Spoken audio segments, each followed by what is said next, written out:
Despite the circumstances, the killer faced the grieving family in the courtroom and expressed remorse for taking their daughter away. Her parents flatly refused to accept his words, stating their only wish was for him to suffer the harshest sentence possible. The court handed down a term of 25 years to life, meaning he could theoretically walk free after serving just 16 years.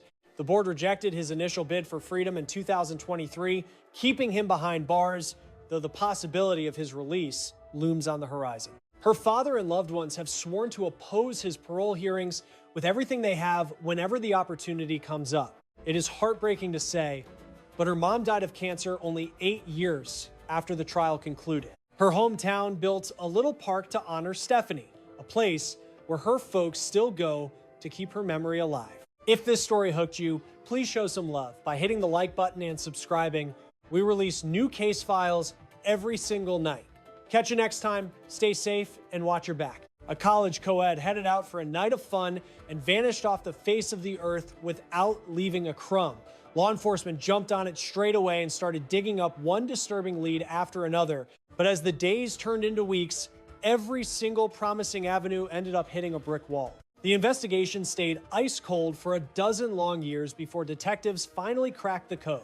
The way the whole thing unraveled took absolutely everyone by surprise. Stephanie Hummer entered the world on August 4th, 1975 in Cincinnati, Ohio. Growing up with loving folks, she was a second mom to her two little brothers and helped look after them from the time she was a kid herself. Stephanie was a total superstar in the classroom, not just for acing her exams, but for having her hand in just about every extracurricular activity available. She was an athlete who played soccer and softball, but also had a sensitive side as a violinist with a deep appreciation for classical pieces. Following in her dad's footsteps, she picked up golf and even spent a few years hauling clubs as a caddy at a local country club. Thanks to that work history, combined with her stellar report cards, she managed to snag the Evans Scholarship, known formally as the Chick Evans Caddy Scholarship. This was a huge deal nationwide because it picked up the entire tab for tuition at major universities. In 1993, just after turning 18, Stephanie started her journey at Ohio State University with plans to major in landscape architecture. She adjusted to the college rhythm without skipping a beat, building a new social circle while keeping her GPA near perfect. On March 5th, 1994, with her freshman year winding down, her mom and dad took a trip up to see her. It turned out her little brother had made it to the final round of a math contest happening right there in town. The whole clan showed up to cheer him on, and two of her best girlfriends from her hometown tagged along for the ride too. That night was spent hanging out in her dorm room, just gossiping and cracking jokes until about 12:30 when a couple of students knocked on the door. These visitors were guys from Cincinnati too, old acquaintances who had gone to the same high school as the girls.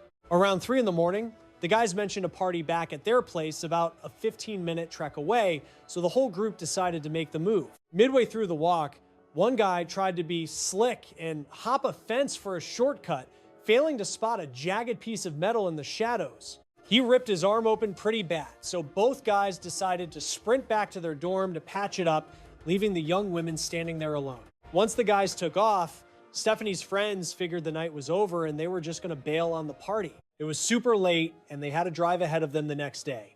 But Stephanie was still itching to go out since her friends had a place to crash in her room. Being the responsible one, she offered to escort them back to safety first. Even though they swore they could find their way back, Stephanie wouldn't hear of it and walked them to the door before hugging them goodbye and doubling back toward the party. Her building was situated right on the edge of campus in a neighborhood that most people considered pretty secure. With kids roaming around 24/7 and house parties everywhere, Stephanie didn't think twice about walking alone that late. She knew the route like the back of her hand, and it never even entered her imagination that something sinister could happen. When her buddies rolled out of bed the next morning, they realized Stephanie hadn't made it back to the room yet.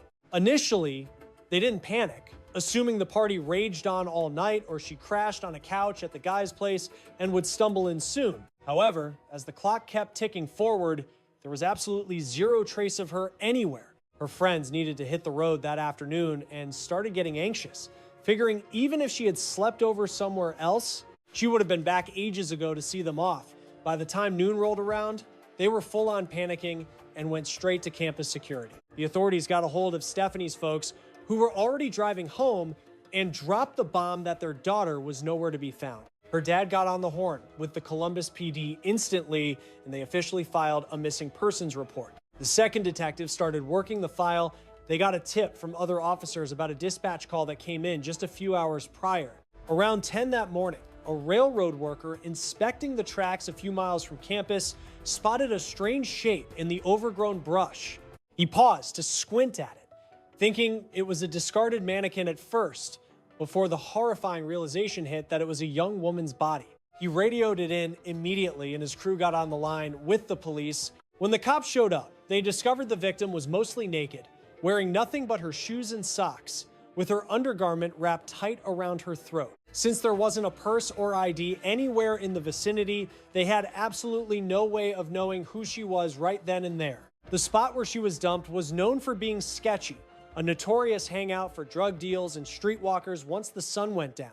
Investigators first assumed the Jane Doe was tied up in that lifestyle, but they dropped that theory pretty fast.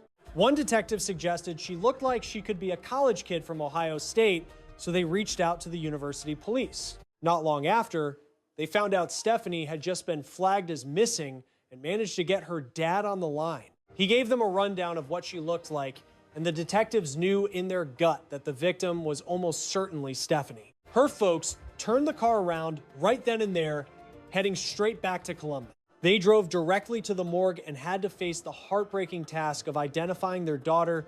The medical examiner concluded she passed away after taking a hit to the head with some kind of heavy, unidentified weapon. There were clear signs of sexual assault as well, so they collected a sample to run for DNA analysis. At first glance, the marks on her neck looked like she'd been strangled, but when they looked closer, the story changed. They were actually hickeys. Because of that, the team swabbed the area for saliva and rushed those samples off to the lab right alongside the other evidence. The coroner estimated the attack happened somewhere in the early morning hours between 3 and 6 a.m. Detectives sat down with Stephanie's friends to retrace her steps that night, then headed over to the dorm to speak with the two guys who had thrown the party. Both guys swore she never showed up, and every other witness the police talked to backed up that claim. Police grilled them about any romantic history with Stephanie, especially since those marks on her neck suggested something intimate. The detectives theorized her killer could have been a hookup gone wrong. They thought maybe things started off consensual but turned violent when she wanted to pump the brakes. Both guys stuck to their story that they were just friends, though investigators side-eyed a bandage wrapped around one of their arms. He claimed he just sliced it open on a fence, and his buddies were quick to corroborate his version of events. On top of that, both men volunteered for lie detector tests and gave DNA samples without hesitation, so the cops officially cleared them. However, it wasn't long before the investigation flipped upside down when the lab matched the DNA from the neck swab perfectly to one of the men. The sample pointed straight to Thomas, the very same guy nursing that cut arm from the so-called fence incident. Officers hauled him back into interrogation right away and slapped the hard evidence down on the table. Just hours before, Thomas had sworn up and down that nothing romantic or sexual had ever happened between them. He'd claimed they were strictly buddies, acting like he was just a pal caught up in a bad situation.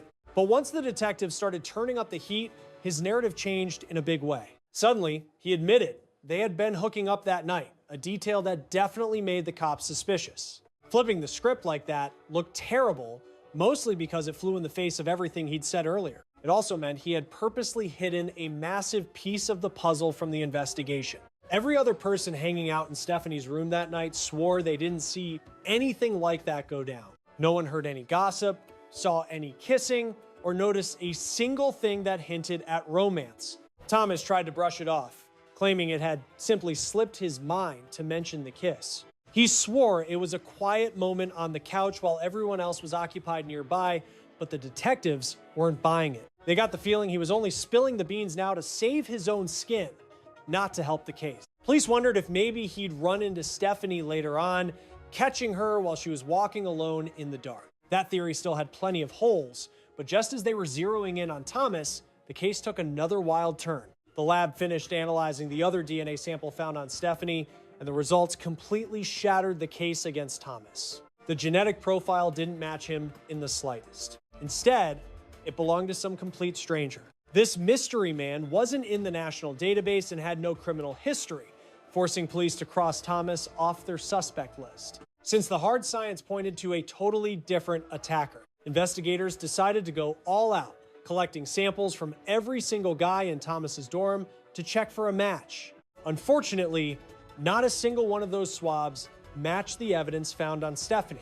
It made them realize the killer was likely an outsider they hadn't even considered yet. It could even be a first-time offender who had never been in the system. Working with almost nothing, detectives had to rebuild the entire timeline of that night from scratch using whatever scraps of info they had. Given where Stephanie was found, about a 10-minute drive from her dorm building, the team put together a solid theory of how the attack went down. They figured the killer knocked her out with a heavy blow, shoved her into a vehicle, and drove her out to a lonely spot by the tracks. Once they were out there, investigators suspect he assaulted her while she was still out cold. However, certain clues hinted that Stephanie might have woken up at some point during the nightmare. The spot where her body lay had trampled vegetation and clear marks of a fight, suggesting she fought hard to tear through the thicket in a bid for freedom. Even with her frantic efforts to run, she couldn't put much distance between herself and danger. Investigators determined that her assailant chased her down, eventually overtaking her before committing the final fatal act. Piecing together the forensic evidence and scene layout revealed a terrifying glimpse of a savage, calculated attack by a monster who essentially vanished without a clue. In the days that followed, authorities grilled classmates and people living in the neighborhood, praying for a single shred of intel to break the investigation wide open, but they came up empty. The situation dragged on like that for almost 4 weeks until investigators finally caught their first solid break. Other officers had busted a guy named Michael for trying to snatch a different girl from that very same college campus. Detectives rushed a request to the lab to run his genetic markers, but shockingly, Michael wasn't linked to Stephanie's homicide at all. A short while later, a tipster showed up with a story involving a buddy of his, a guy known as Anton. The witness claimed that shortly after the crime, Anton asked if he was good at keeping secrets, then admitted he was hanging around the university the night Stephanie died. Following that admission, Anton allegedly confessed point blank that he was the person responsible for abducting and killing her. Police tapped the informant's line and directed him to dial Anton up so they could get the conversation on tape. Anton didn't just tell the same story again. He dropped a specific piece of info that instantly grabbed the investigators' focus. He talked about the lights from a massive television antenna that was visible right from the spot where the victim was recovered. Authorities hauled Anton into the interrogation room soon after, but he quickly flipped the script, swearing he had zero involvement in the crime. He insisted he picked up the details from news reports and was simply pulling a prank on his pal. Regarding the antenna lights, he claimed he'd visited the area previously and just recalled the scenery, but police weren't buying his excuse for a second. However, his genetic profile didn't line up with the biological evidence from Stephanie's remains, so despite the red flags, they had to clear his name. Soon after that dead end, the Federal Bureau of Investigation hopped on board, kicking the whole inquiry into high gear. Officers had previously filed multiple statements from residents who spotted a white van cruising the neighborhood on the evening of the slaying. Suddenly, that particular tip started looking a whole lot more viable to the team. Sifting through ex-cons residing close to where it happened, they zeroed in on a fellow named Rodney who had a record for abductions. Back when he was locked up, the system wasn't gathering genetic samples from prisoners, so his profile was missing from the federal registry. He was employed by a shipping firm with a branch right next to the recovery site, and they used the exact same model of white work vans he could access. Investigators headed out to interview the people he worked with. A colleague mentioned a detail that absolutely froze the blood in their veins. Rodney used to boast about a sick pastime where he'd take the company vehicle to the university, roll up on young women, pretend to be an undercover cop, and trick them into the vehicle so he could assault them. Police also interviewed Rodney's former partner and found out she resided just a stone's throw from Stephanie's housing, but that wasn't all. She revealed they split up right before the killing, and he didn't handle it well, acting erratic and downright scary. That information gave them probable cause to get a judge to sign off on a search of his work truck. They discovered restraints, a torch, and a pistol listed as stolen inside the vehicle, leading to Rodney's arrest, though he lawyered up and stayed silent. Even with his silence, officers swabbed him for genetic material and rushed it to testing, but the outcome was a total shocker. Although the circumstantial case was strong, his sample was not a match for the biological evidence left on the victim. They were forced to cross his name off the list, leaving the investigation right back where it started. From then on, the inquiry practically ground to a complete halt. Police kept tracking down leads while Stephanie's folks hit the airwaves constantly, pleading for anyone to speak up and help find the man who took their girl. Almost 2 years down the road, authorities flagged a fresh person of interest, a guy busted on the West Coast for homicide and rape. A deep dive into his background showed that back when the tragedy occurred, he resided close to her building, yet the lab results cleared him. And while various other guys tried to claim credit for the crime, none of their genetics fit the profile. Those guys were just cons, stuck in the same facility, trying to land a lucrative media contract or fame. Following those false starts, no major evidence surfaced, and the case basically went cold for a long time. Everything stayed frozen until 2005, when the state of Ohio passed legislation mandating genetic swabbing for every convicted criminal. Prior to that time, someone could get picked up constantly or do stints for petty crimes without ever getting their genetic code filed away. As soon as swabs became mandatory during intake, the archives swelled with fresh data, leading to a fateful ring at the Columbus PD on January 17, 2006. The original detective assigned to Stephanie's homicide had already hung up his badge by then, leaving a fresh investigator to handle the reins. The voice on the other end confirmed a match in the Federal Registry, linking a newly uploaded profile to the biological evidence retrieved from the victim. That genetic marker pointed straight to a local man living right there in the city named Jonathan Gravely. Without wasting a second, the detective dialed the retired officer who had never given up hope for a breakthrough and dropped the bombshell. Jonathan had stayed completely off their radar for a dozen years, yet a deeper look revealed he resided merely a 12-minute stroll from the university grounds. Back when the killing occurred, he was just 24 years old and was already raising a pair of kids. Over the following decade, he split from his wife, tied the knot again, and fathered 2 additional children, all while holding down a solid position at a nearby factory. A background check showed he had been slapped in handcuffs 17 times, primarily for narcotics charges, public intoxication, and driving under the influence. None of those prior infractions met the threshold for mandatory sampling, keeping him invisible until another brush with the law in 2006 changed everything. Thanks to the updated legislation, authorities didn't hesitate this time and promptly entered his genetic material into the national databank. The instant his profile hit the server, the computer flagged an undeniable link to Stephanie's cold case. It is truly remarkable to consider the trivial violation that finally landed him in custody and solved a mystery over a decade old. His former spouse had reported him for skipping a child support check, leading the current and former detectives to pay him a visit at work 48 hours after the hit. Fear clearly washed over him as soon as they asked for a chat, leaving his hands trembling, yet he still consented to accompany them to headquarters. Confronted with the irrefutable genetic evidence, Jonathan still insisted he played absolutely no role in the homicide. He spun a tale about running into Stephanie at a local tavern that evening and getting into a friendly discussion. Eventually, the two of them allegedly agreed to head out together in search of some privacy. Jonathan claimed he drove her away from the city center and that their physical intimacy was entirely mutual. The investigators were not buying a single word of that fabrication. Beyond the fact that Stephanie was underage and couldn't legally drink, it defied logic that she would abandon a celebration with her closest companions. Once they pressed him on the inconsistencies, Jonathan pivoted to a new narrative, asserting that the encounter began willingly. He alleged that she made the first move but abruptly flipped the script and threatened to expose the affair to his spouse. A dispute allegedly erupted, leading him to strike her before his memory conveniently went dark. That account failed to persuade the officers as well, prompting them to present their own theory of the crime.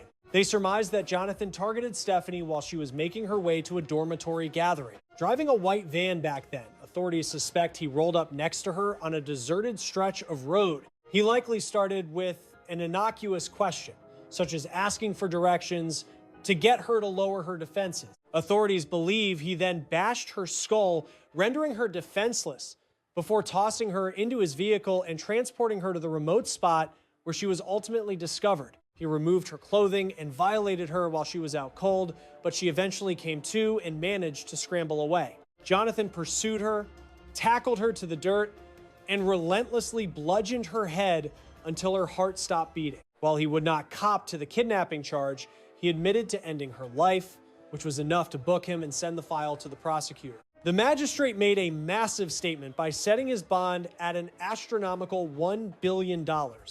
His legal counsel wasted no time claiming that the admission of guilt was extracted in violation of his rights. The defense argued he never consented to an interrogation without representation and filed a motion to suppress the statement. His current bride-to-be stood firmly in his corner, declaring that he was incapable of harming a fly. She fully bought his story that the encounter was consensual and that some unknown assailant must have murdered the girl after she walked away. Once the state declared their intent to pursue capital punishment, Jonathan quickly decided to negotiate a plea bargain. To take lethal injection off the table, he admitted guilt and finalized the agreement in September of 2007.